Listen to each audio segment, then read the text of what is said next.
Good day, everyone. Our topic for the day is all about Western art history. Learning outcomes. At the end of this chapter, the students should be able to first describe the history of art and prehistoric civilization. Second, discuss the medieval arts in Europe. Third, identify the famous artists in Western Europe. And lastly, analyze the most common paintings in classical Greek. History speaking, the human instinct to create art is universal. Art is approach of human being to communicate his her belief and express ideas about his her experiences. It also provides the valuable instinct into the past and existing cultures. It helps us understand how others have lived and what they valued. Annenberg Foundation, 2017. So, ang tao daw kay natural nga gusto maghimo og art. Ang art daw dili lang dekorasyon apan usa ka paagi sa pagpahayag sa atong pagtuo sa kasinatian. Pinaagi niini masabtan nato ang kultura ug kasaysayan sa uban. The history of art reflects the remnant of civilization in the study of artworks, and the lives of artists illuminate much about our shared past. It helps us to discover, authenticate who made a particular art object. It also helps us to appreciate the stylistic and recognize development of artists practice on a large scale and within a broad historical viewpoint. So ang kasaysayan sa art nagpakita unsa ka importante ang art sa sibilisasyon. Pinaagi sa pagtuon sa mga obra o sa kinabuhi sa mga artista, masabtan nato kini ang naghimo og unsaon pag-uswag sa mga pamaagi sa art. The history of art also discover the entire history of humankind. Since prehistoric times art is a product of man's emotional and the intellectual connection with the world. It also aimed the produce of message which will either provide an unexplainable consciousness within the hearts of a viewers or insight wisdom among inquisitive minds. Leori Gorhan, 1967. Last three primary domains of the expression of feeling associated to the first periods of humanity that may add to our understanding of the beginning of art such as psychological impressions, magic, religions, and techno-economic. So ang art gikan sa emosyon o ginuha sa tao. Ang tumong niini mao ang pagpukaw o pagbati, pagtudlo o pagpakita sa relihiyon, teknolohiya o panginabuhi sa unang panahon. Art and prehistoric civilization. So the term prehistoric relates to the time before written history, especially the writing developed in ancient Mesopotamia before 3000 BCE. The periodic includes visual cultures like paintings, sculpture, and architecture made before the date of Zucker 2015. The oldest recognized decorative art forms come from Africa date back to 100,000 BCE. So, ang prehistoriko kay panahon sa wala pa musulat ang mga tao. Sa kaniadto, ang mga tao nagbuhat og painting, eskultura ug arkitektura. Nagpakita kini nga dugay na kaayo ang mga tao gustong magpahayag sa iyang kaugalingon. Prehistoric art has a four main periods: Stone Age, Neolithic, Bronze Age, and Iron Age. The remaining artifacts of this period are small sculptures and cave paintings. During these early times, different forms of art were created and formed as a design of communication or adoration to the deity. This practice shows how cultural and religious factors played little to the development of the art forms that made the ancient society so famous until now. Sa prehistorikong panahon, adunay upat ka yugto. Una, Stone Age, ikaduha, Neolithic, ikatulo, Bronze Age, ug ang ikaupat, Iron Age. Ang mga nahabilin nga eskultura ug painting sa lungig nagpakita nga ang art gigamit sa komunikasyon o pagpasidungog sa Ginoo. Good day, everyone. I am Geraldine V. Amaba. and today I will be reporting my part of the topic. In my report, we will discuss prehistoric art. Prehistoric art is a symbolic system that is an integral part of the culture that creates it honor in 2005. Many archaeologists have identified Stone Age art, namely petroglyphs, rock carvings, and engravings, pictographs, graphic imagery, symbols, ancient sculpture, totemic statues, ivory carving, and megalithic arts performance, or many others work associated with the formation of stone. So, prehistoric art is a symbolic system that reflects the belief, values, and daily life of early human culture and played an important social, spiritual, and communicative role in Stone Age societies. It includes forms such as petrographs showing ancient sculpture and megalithic sculptures showing early human creativity and desire to express their experience through visual arts. Number two, the oldest European cave art is the El Castillo cave of the Castel in Spain. This cave was discovered in 1903 by Emilio Alcalde de Rio, a Spanish archaeologist. So, the El Castillo cave in Spanish is considered the oldest site of European cave art, highlighting the early development of human creativity and symbolic expression. Discovered in 1903 by Spanish archaeologist Emilio Alcalde del Rio, the cave contains ancient markings that provide important evidence of early human ability to communicate ideas and belief through arts. Number three, stone tools for art making. Stone is a form based on the composition of minerals and on it. It is classified as mineral growth, sedimentary, metamorphic, and volcanic. Sedimentary rocks shift through the deposition and compression of particulate matter. So stone tools for art making depend of the natural formation and mineral composition of stones, which determine their strength, texture, and suitability for carving or engraving. Stone are classified into types such as sedimentary, metamorphic, and volcanic, and early artists select these materials based on how they were formed, especially sedimentary rocks, which develop through the deposition of compaction of particles, making them easier to shape for artist purpose. So let me discuss the four types of tools in creating an art. So first is the pebble tools or a chopper tools. These are the oldest tools humans ever made, like the first cutting devices in history.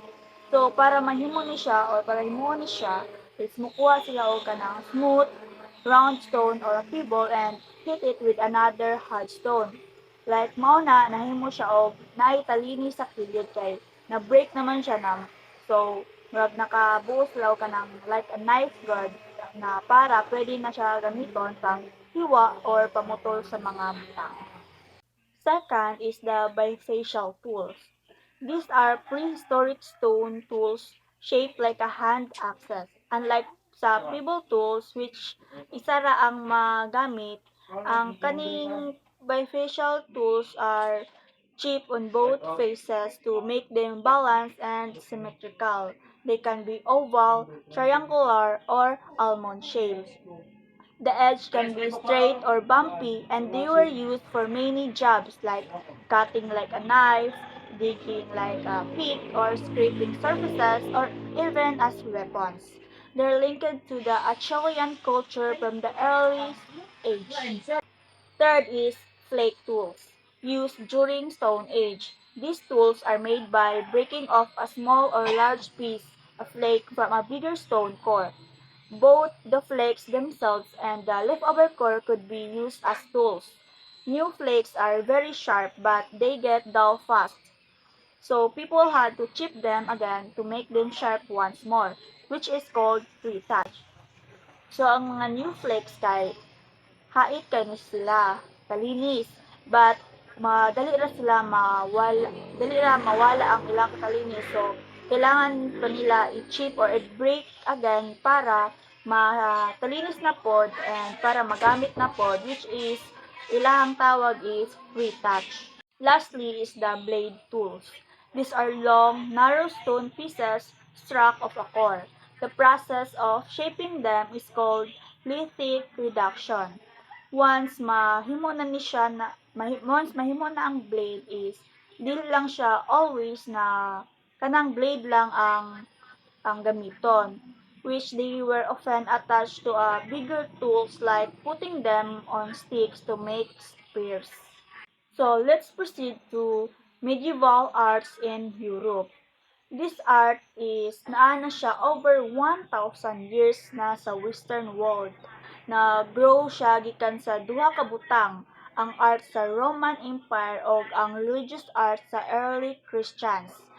Later, it mixed with the styles of Northern European or the barbarian groups, creating something unique. Kadaghanan sa medieval art kay about God and faith. Himo siya sa lain-laing pamaagi like ceramics, fresco and mosaic paintings, goldsmith and silversmith, stained glass, illuminated manuscripts, metalwork, tapestry, and heraldry in churches, which madiscuss sa next reporter. Hi everyone. I'll be talking about the different types of arts from the medieval period. These art forms were mostly used for the religious purposes. First up are the illuminated manuscripts. These were colorful religious books, like Bibles or prayer books. They often used gold and silver to make them look special. The term illuminate is from the Latin word illuminate, which means to adore or to enlighten. The artist who produced the impressive artwork on illuminated manuscript was called illuminators. Next is metalwork. Metal workers were really good at making things for churches, like decorations, jewels, statues, and even church doors.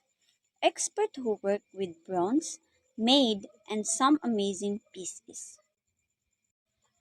Then there were silversmiths and goldsmiths. They were a great artists who made new kinds of jewelry. Back then, churches wanted them to make a religious item using expensive materials. Mosaics are the art made by putting small pieces of colored glass, stone, or other materials together to make pictures or shapes. Early Christians used mosaics on the ceilings and walls of their churches and big cathedrals. Paintings. Artists who knew how to make religious images used two main styles, that is, fresco and panels. Fresco is painting done on walls or ceilings. Now, panels are paintings made on a pieces of wood that are joined together. Bayou tapestry. It's embroidery done with color wool. It's made from the 8 long pieces of plain linen sewed together. All in all, it's 230 feet long and 20 inches high. Ceramics are the things like cooking pots, jars, and pitchers. They were all made by the hand. Stained glass. Stained glass is mostly seen in the windows of old churches, castles, and cathedrals. Small pieces of colored glass are arranged to make pictures or patterns. Stripes or of lead hold them together, and a hard frame keeps everything in the place. Last is heraldry. This is all about designing coats of arms and special symbols. These symbols are made in a lots of ways with embroidery on paper, paint in wood, stone, or even stained glass. Famous artists in Europe. The great artists introduced the advancement of arts during the Middle Periods. During this era, artists split away from the influences of Byzantium art style and developed into the Gothic visual art. The medieval painters and sculptors were founders of the movement towards greater realism, which culminated in the Renaissance art styles. Most famous artists during medieval period were Donatello, Giotto, Leon Battista Alberti, Cimabue, Filippo Brunelleschi, Fra Angelico and Lorenzo Ghiberti. So kini nga mga famous artists is mo ni sila ang mga artists nga na-influence of Byzantium art style and developed into the Gothic visual arts.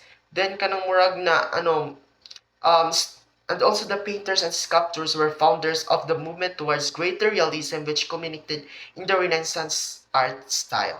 So murag ka ng murag na-influence sila sa Renaissance art styles, then murag nagadara sila naka-create og mga ideas, something like that, murag ingon ana. Murag mo ilahang motivations ka ng mga Renaissance art style. And let's proceed. So the first famous artist is si Donatello. Good day, everyone. Good day po, sir. And I am going to continue our discussion for today. I am Luis Gerte Apawan, your reporter for today. The topic that I am going to discuss today is all about the famous artists in Western Europe. So, there are 7 people, famous artists in Western Europe. So the first that I am going to discuss today is si Donatello, also known as Donato di Noccolo di Beto Bardi. Donatello was born in 1386 in Italy. He was the son of Niccolò di Beto Bardi, a wool merchant in Florence. He learned the fabrication of metals and other substances, which known as metallurgy.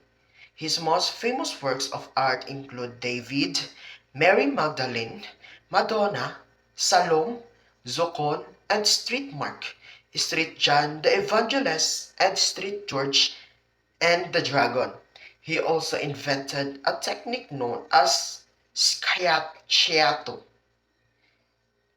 or shallow relief, which achieve effects of spatial depth. And also he died on December 13, 1466. So si Donatello is usa siya ka famous artwork in Florence, Italy. And also his artworks is like real human.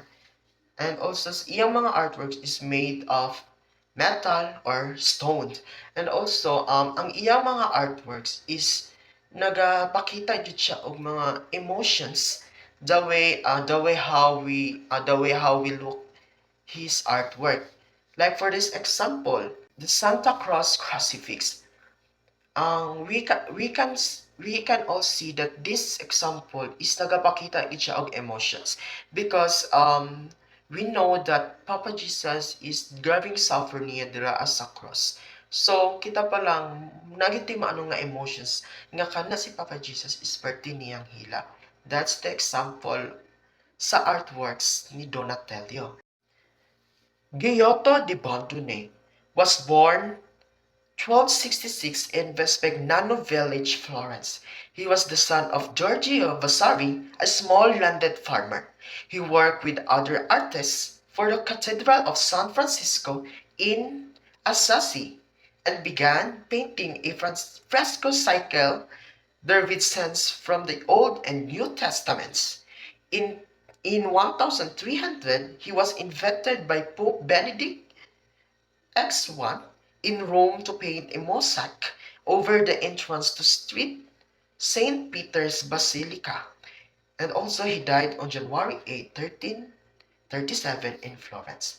So, si Giotto di Bondone was a painter and also the architect, born here in Florence.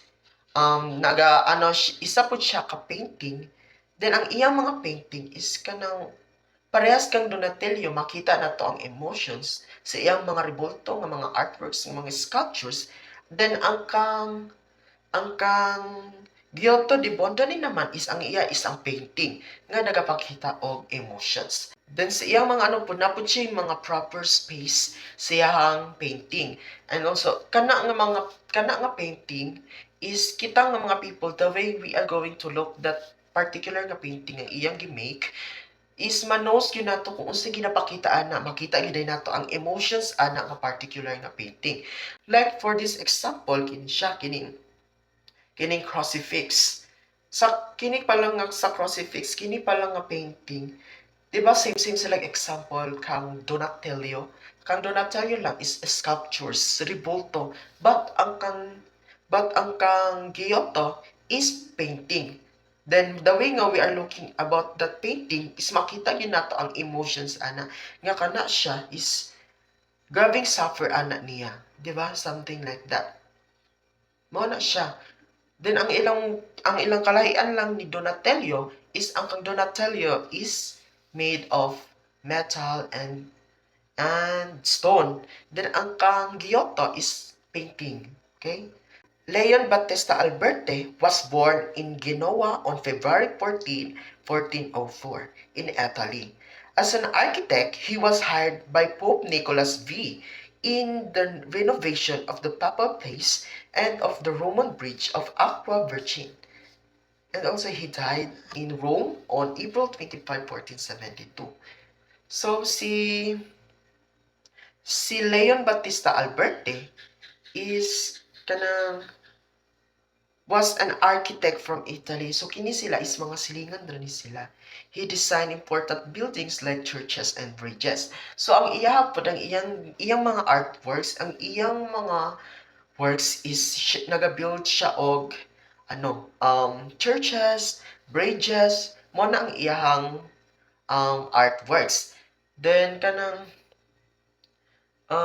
his ideas focus on balance and harmony in architecture. So kini day siya is isa siya ka architecture nga nagabuild og mga buildings, something like churches, mga bridges, mga ana ang iyang artwork. Kung ang kang Donatello is mga sculptures, kang Giotto is painting, then ang kang Leon Battista Alberti is mga buildings, churches, and bridges. Like for this example, what we call Santa Maria Facade. Siya ang nag-design ani nga church. Siya pod ang iya po ning idea, iya ning mga design, iya ning plan nga niya design kining mao nga church.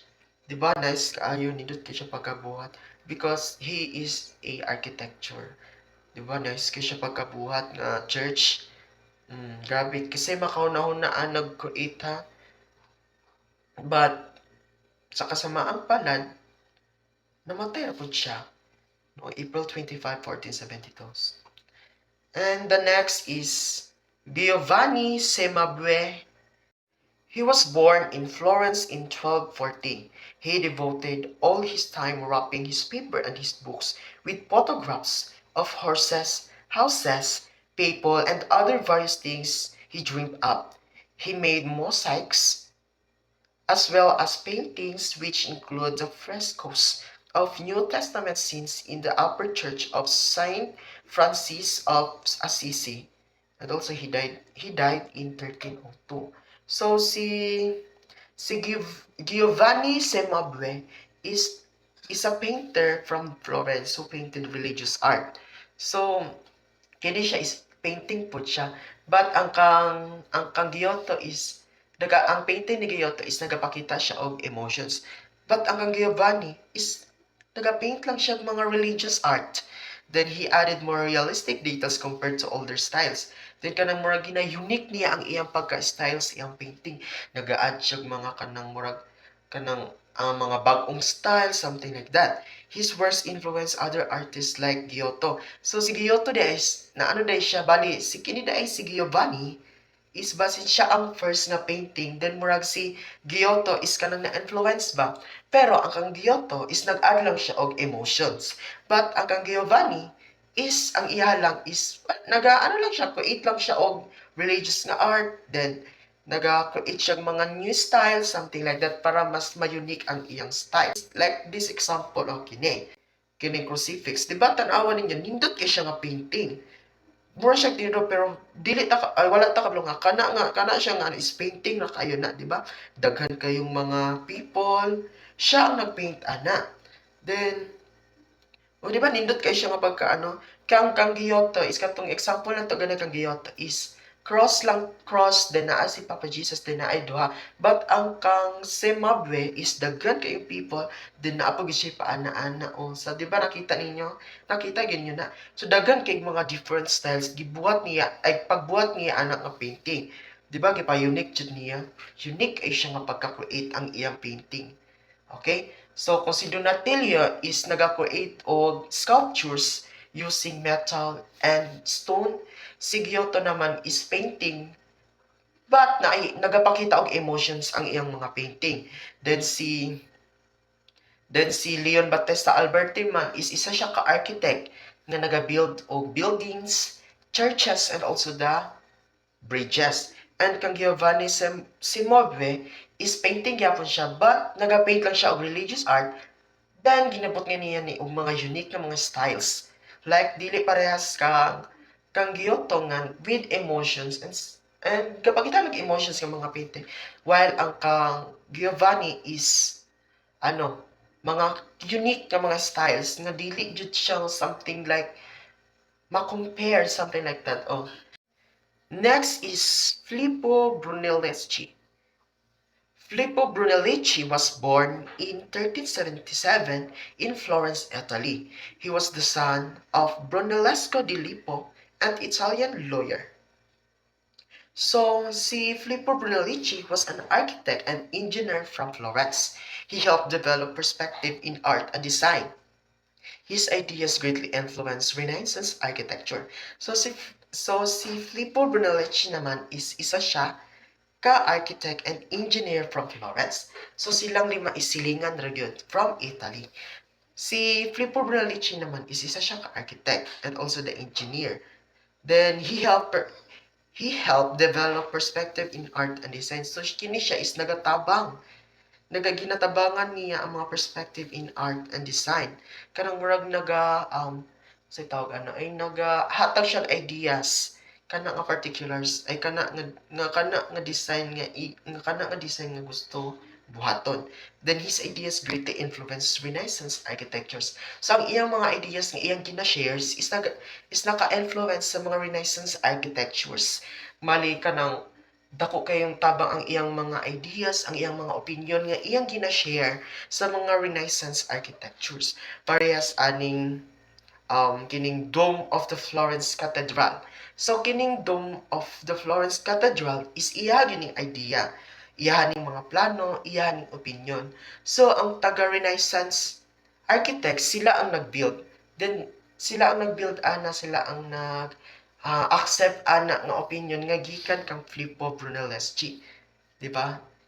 Lahi pud sila og ni Leon Battista kay si Leon Battista Alberti is siya mismo ang naga-create sa mga design niya sa mga churches, 'di ba? Siya ang naga-create. While si Filippo Brunelleschi is nagahatag lang siya iyang idea, iyang mga opinion, then ang iyang plano about nga gusto niya ipa-create or gusto niya ipa-make nga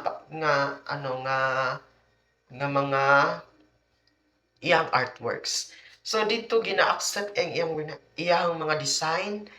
So dito ang Renaissance is naka-create og Dome of the Florence Cathedral. So kang ng idea kang Filippo Brunelleschi, iya ng idea, iya ng opinion. So the difference nilang lima is si Donatello is sculpture using metal and stone. Then si Giotto di Bondone is a painting nga naga-add og emotions nga the way we look that particular painting, makita gyud nato ang emotions.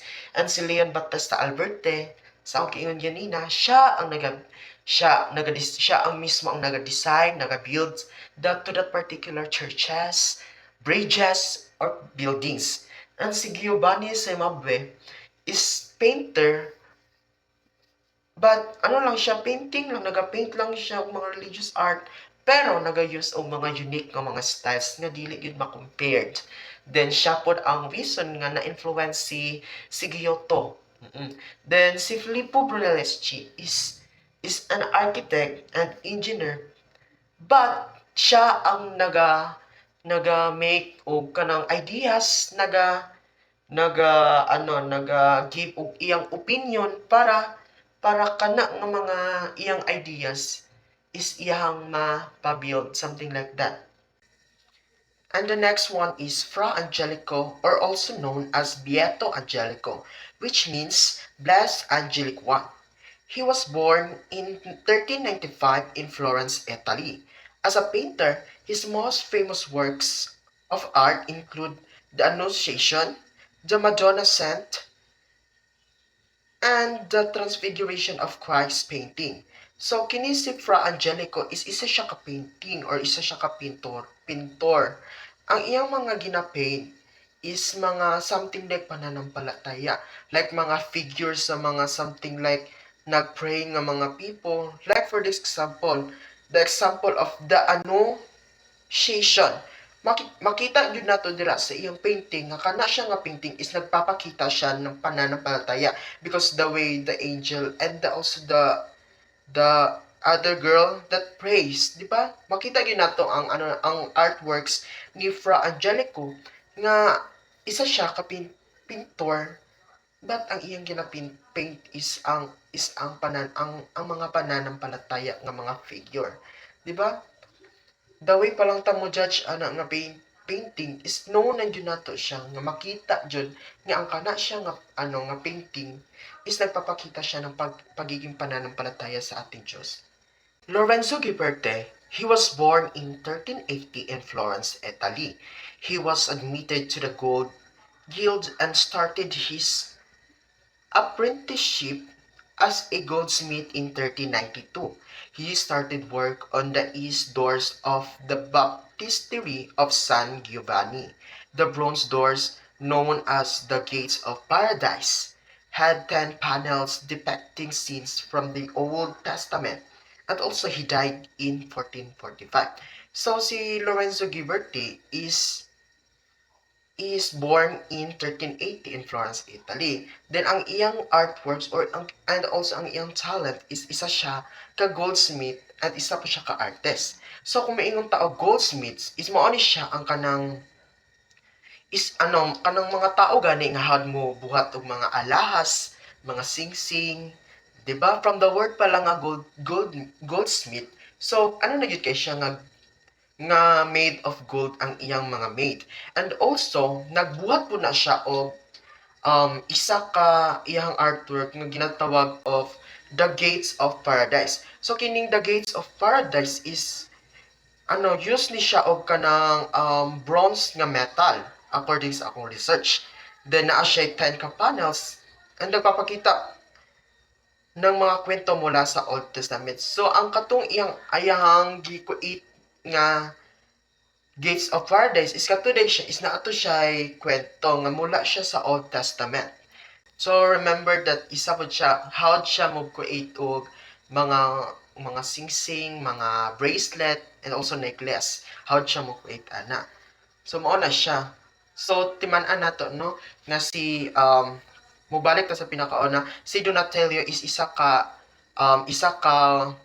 sculpture nga naga-create og mga rebulto using metal and stone with nga nagpapakita og emotion nga makita gyud nato sa isa ka rebulto nga mura gyud siya real human.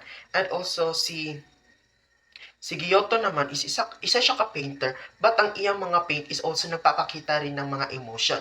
Kagaya ni Donatello. But ang nakaano lang kay Donatello is iyang gina-craft, iyang gina-make ang iyang mga artworks. And also si Leon Battista is isa siya ka architect nga naga-create og mga buildings, churches, and also the bridges. Siya iyang design and also siya po ang naka-create.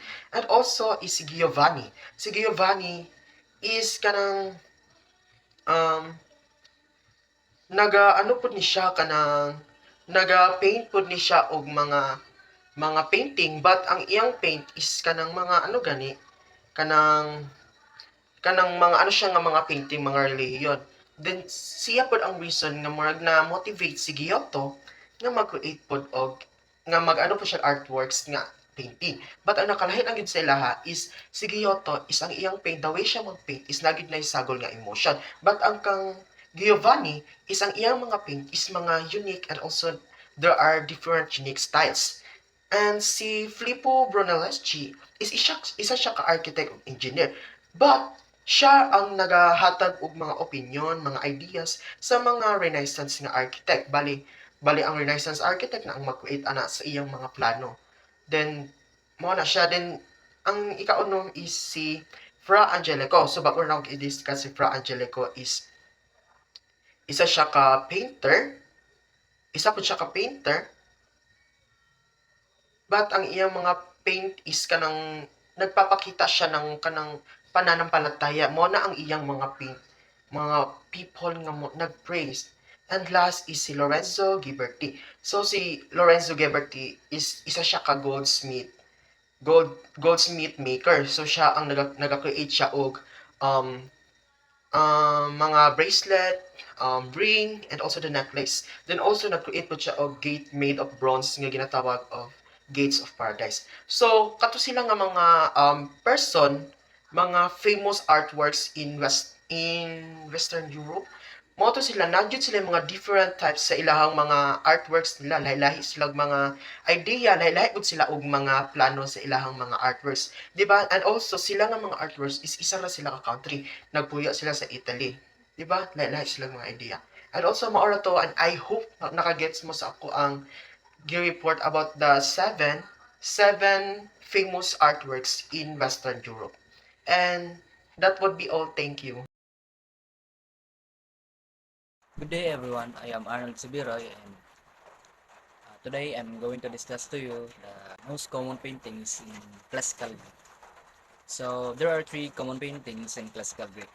First one is church-based painting, and the second one is panel painting, and the last one is tomb or wall painting.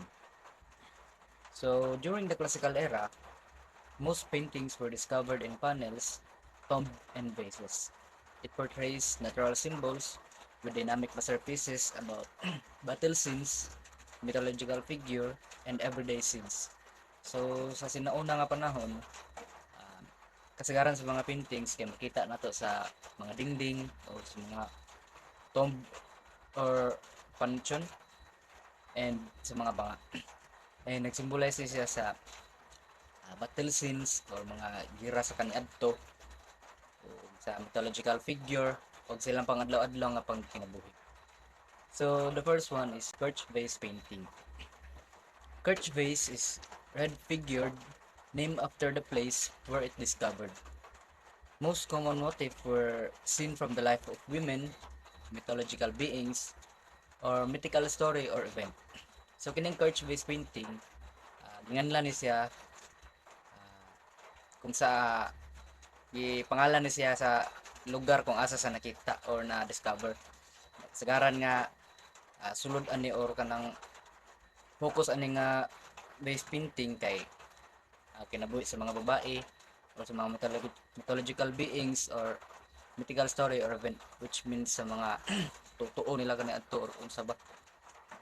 And it also used a technique known as polychromy, which combined different colors, especially the brilliant one in artistic manner. So these are the commonly used shape. The first one is crater. Crater. It is a bowl used for mixing wine and water. So as I've said, ang kining crater, bowl ni siya nga ginagamit sa pagmix sa wine or ilimnon o sa tubig. The second one is Libes Gamecos, a container with high handles and lid used to carry bridal bath. The third one is Licanis, a low bowl with two horizontal handles and a small broad foot. And the last one is Pelike, or a wine container. So, kaya human naman sa crutch vase painting, proceed na po sa panel painting o sa mga dingding o kung sa ba. Panel painting. This type of painting is executed on flat panels of woods or metals, which can be either small, single piece, or several boards that are together. So kining panel paintings, as I've said, kanang kasagaran makita ni sa kanang mga patag or mga plain lang bitaw, parehaning ning plain lang siya nga kanang semento ba. Pero dili na po kay sa semento kay ingon dire kay sa wood man or metals. Magamay man or madaghan. And the earliest known old panel painting is the Petsa panel. Nakita ni siya dated between 540 and 530 before Christ era or BCE. So that is panel painting. And the last one is the tomb or wall painting. Popular tomb or wall painting during classical period uses either tempera or water base or encaustic or wax as a method of fresco. Colors in this type are made with grind powder, stains in pure water, dry and set with plaster to become a lasting part of the wall.